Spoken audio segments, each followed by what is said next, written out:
Kembali di Petani Milenium, kawan-kawan. Hari ini di pagi yang cerah ini kita sedang di kebun, sedang melakukan penyemprotan bakal buah lengkeng dan penyemprotan buah yang sudah agak besar. Ya, sebetulnya tujuannya penyemprotan ini untuk pembesaran bakal buah lengkeng. Kenapa saya katakan bakal buah? Karena ada beberapa buah yang saat ini akan melalui proses pengguguran, entah itu dari siklus fisiologinya ataupun gangguan alam dan serangan hama atau penyakit. Penyemprotan yang kita lakukan ini sering saya lakukan, bahkan di beberapa video kalau kawan-kawan lihat, saya juga pernah melakukan penyemprotan dengan komposisi dan pupuk yang sudah biasa.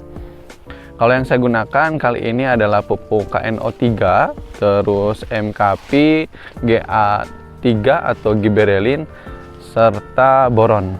Semuanya punya peran masing-masing. Kalaupun kita ambil garis tengahnya, mereka itu fungsinya untuk mempertahankan bunga buah supaya tidak rontok, terus mempercepat proses pembesaran buah.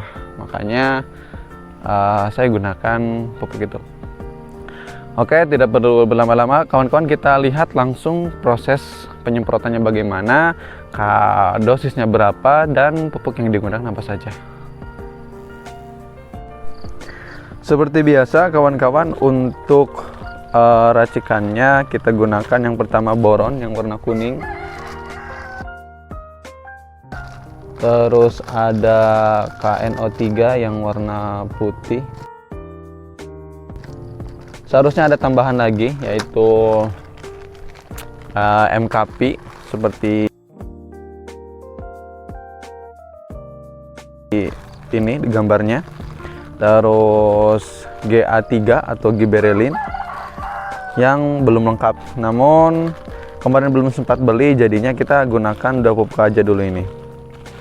Seharusnya ya ada dua tambahan pupuk yang biasanya kita gunakan untuk proses pembesaran bakal bunga lengkeng, dan juga untuk mempertahankan bakal buah ini supaya tidak rontok. Kalau kawan-kawan pernah lihat videonya sebelumnya, untuk takarannya itu 2 sendok, namun kita ke bawah sendok, langsung aja pakai tangan. Kira-kira kira-kira 2 sendokan lah untuk satu tangki ini dengan volume 17 liter. Si pupuk harus dihancurkan, diratakan dengan air, harus benar-benar larut, jangan sampai ada endapan, supaya nantinya penyiramannya lebih enak, tidak ada penghambatan.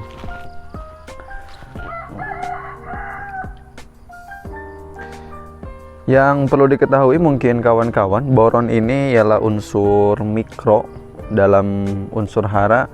Dia sendiri berfungsi untuk mempertahankan bakal bunga dan buah supaya tidak rontok. Di samping dia juga ditopang dengan MKP, monokalium fosfat, dengan kandungan fosfat juga sama, itu mempertahankan bunga dan buah. Si boron juga mempunyai peran dalam mempertahankan buah, makanya kita gunakan boron. Selanjutnya kita gunakan KNO3, dia punya kalium fosfatnya, kalium natrium. Seperti yang kawan-kawan tahu, kalau kalium itu juga dia mempercepat pembuahan, mempercepat proses kematangan, mempercepat proses pembesaran buah. Makanya si KNO3 ini juga dibutuhkan dalam proses fase tanaman ketika sedang berbuah. Oke, jangan lupa dilarutkan terus sampai benar-benar larut, tidak ada endapan dalam ember. Habis itu kita ratakan, kita campurkan pada tangki. Seharusnya tangkinya kosong ya, artinya 17 liter ini kita campurkan dari awal. Namun ember yang kita gunakan kurang, jadi kita cari solusi lain bagaimana si pupuk ini tetap larut. Nanti kita masukkan terus kocok dikit supaya lebih larut dengan yang lain.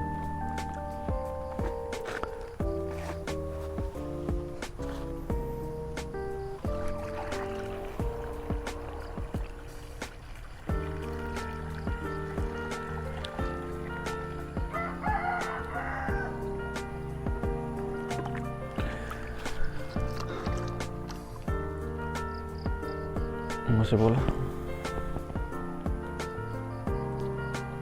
Dirasa sudah penuh dan cukup. Kita tutup dan siapkan untuk penyemprotan pada bagian tanaman. Untuk proses penyemprotan sebetulnya harus safety first ya kawan-kawan. Artinya ya kita harus pakai masker, pakai topi, pakai sepatu boot, jangan seperti ini. Dia hanya menggunakan itikad iman, jadi sebetulnya kurang tepat. Harusnya ya idealnya untuk safety first-nya. Oke, balik lagi untuk penyemprotan, kawan-kawan cukup menyemprotkan ke semua bagian tanaman yang dimana kondisi buahnya seperti ini, dalam kondisi itu. Jadi sudah menjadi bakal bakal buah. Jadi upayakan jangan ada dulu penyemprotan dalam keadaan berbunga. Kalau penyemprotan dalam keadaan berbunga, nantinya kegiatan polinasi oleh serangga atau makhluk lain sebagainya akan terganggu. Jadi pupuk ini diusahakan kalau saya pribadi digunakan untuk pembesaran bakal buah. Bagian mana saja yang kita semprotkan? Seluruh bagian tanaman, termasuk juga batangnya, daunnya, di luar dan di dalam kita semprot rata. Itu. Makanya untuk sprinkle-nya harus benar-benar melebar ke samping supaya penyemprotannya rata.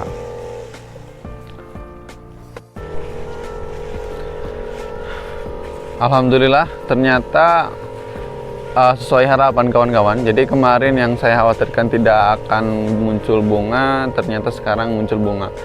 Walaupun pada dasarnya ini sangat lama dalam proses keluarnya bakal bunga kemarin, sampai 2 minggu 2 bulanan kemarin untuk munculnya bakal bunga. Jadi prosesnya sangat lama kalau kata saya katakan dengan proses yang sebelumnya.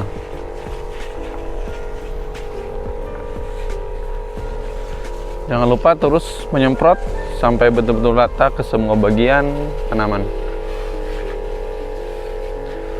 Oh iya, satu lagi kawan-kawan, untuk penyemprotan kita lakukan di pagi hari atau sore hari. Tapi saya lebih banyak melakukan di pagi hari, di mana suhu sedang rendah, terus sinar matahari belum terkena langsung pada tanaman, dan keadaan nanti ketika matahari sudah mengenai tanaman itu sudah ada air, maksudnya sudah ada pupuk yang menempel di daun, yang sehingga nantinya ada kegiatan fotosintesis dan juga pupuk bisa terserap oleh tanaman.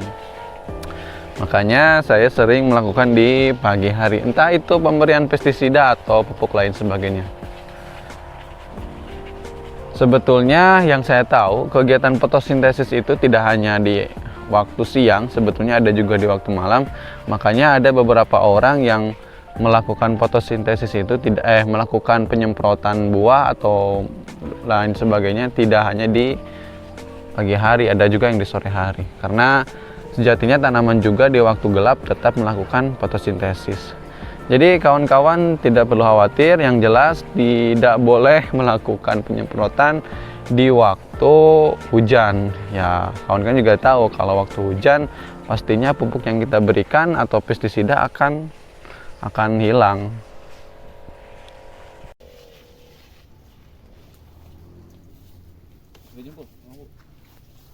Oke, itu aja kawan-kawan untuk proses penyemprotan lengkeng di fase pembesaran buah. Sampai jumpa di video selanjutnya. Jangan lupa like,